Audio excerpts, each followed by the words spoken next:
Ada yang tahu kesamaan mereka-mereka ini? Coba gue kasih waktu 5 detik ya buat nebak. 5, 4, 3, 2, 1. Oke, udah tahu jawabannya? Iya, salah. Jawabannya mereka sama-sama butuhin tanah. Ya, tanah ini penting banget buat mereka berdiri atau berkembang.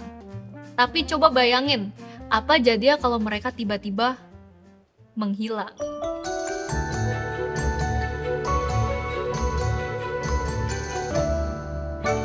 Hal pertama yang kita sadarin mungkin jalan ya, jadi harus hati-hati.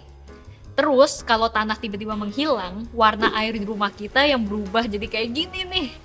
Dan setelahnya tentu aja kita akan jadi kelaparan. Ya, karena 95% makanan di dunia itu tumbuh dari tanah. Tapi itu baru salah satu dari efeknya aja. Karena saking pentingnya tanah buat kehidupan kita, bukan cuma manusia yang kelaparan, tapi hewan dan bakteri juga nggak bisa hidup. Kenapa bisa begitu? Itu karena tanah adalah tempat hidup bagi cacing, serangga, jamur, dan semua teman-teman yang lainnya. Makhluk hidup yang tinggal di tanah atau yang biasa disebut sebagai organisme tanah, hidup di tanah bagian atas. Kurang lebih 10 cm di bawah permukaan tanah. Hidup mereka seharian emang cuma di tanah aja, tapi nggak pengangguran kok. Di sana mereka punya kerjaan sebagai dekomposer alias pengurai bahan organik. Jadi dokter buat cegah penyakit tanah sampai ngasih pengaruh ke tekstur dan kesuburan tanah. Selain itu, penghuni tanah juga berperan buat bantuin proses pelapukan batuan biar jadi bahan anorganik alias mineral tanah. Nah, mineral inilah yang jadi nutrisi dan zat hara untuk tumbuhan yang hidup di atasnya, biar mereka tetap sehat. Para dekomposer juga bisa dimanfaatin dalam pembuatan pupuk kompos.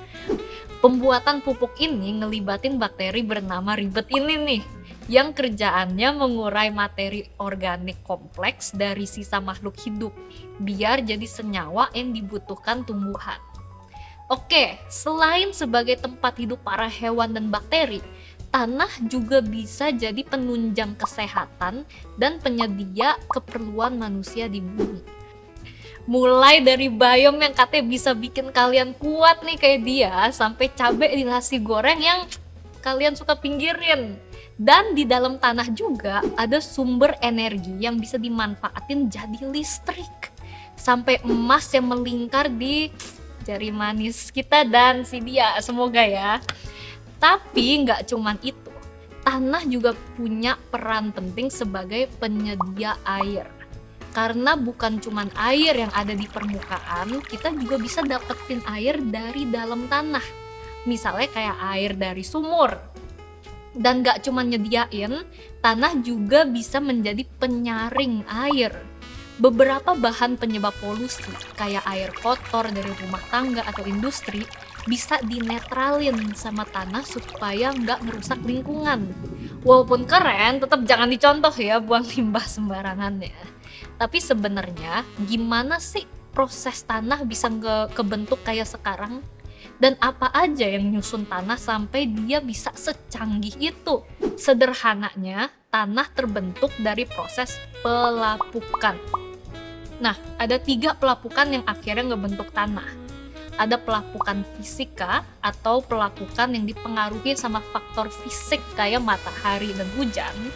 Pelapukan kimia atau pelapukan karena pengaruh campuran bahan-bahan kimia.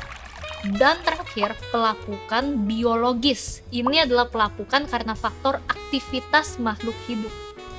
Oke, kalian tahu nggak sih berapa lama waktu yang dibutuhin buat ngebentuk 2,5 cm tanah? Seminggu, sebulan, setahun, 10 tahun? Bukan yang benar adalah sekitar 100 tahun. Ya, tanah tuh isinya juga kaya banget. Selain organisme yang dijelasin tadi, tanah punya banyak bagian kayak batuan, udara, humus, air, mineral, dan komponen organik. Bagian-bagian ini akhirnya ngebagi tanah jadi 4 lapis. Dari yang lapisan paling lembut sampai yang paling keras.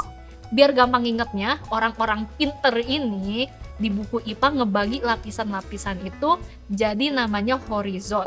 Dari horizon A, B, C, sampai D. Horizon A alias lapisan paling atas, dia ini lapisan yang paling kaya akan nutrisi. Di bagian ini tumbuhan dapat nutrisi berupa air dan mineral.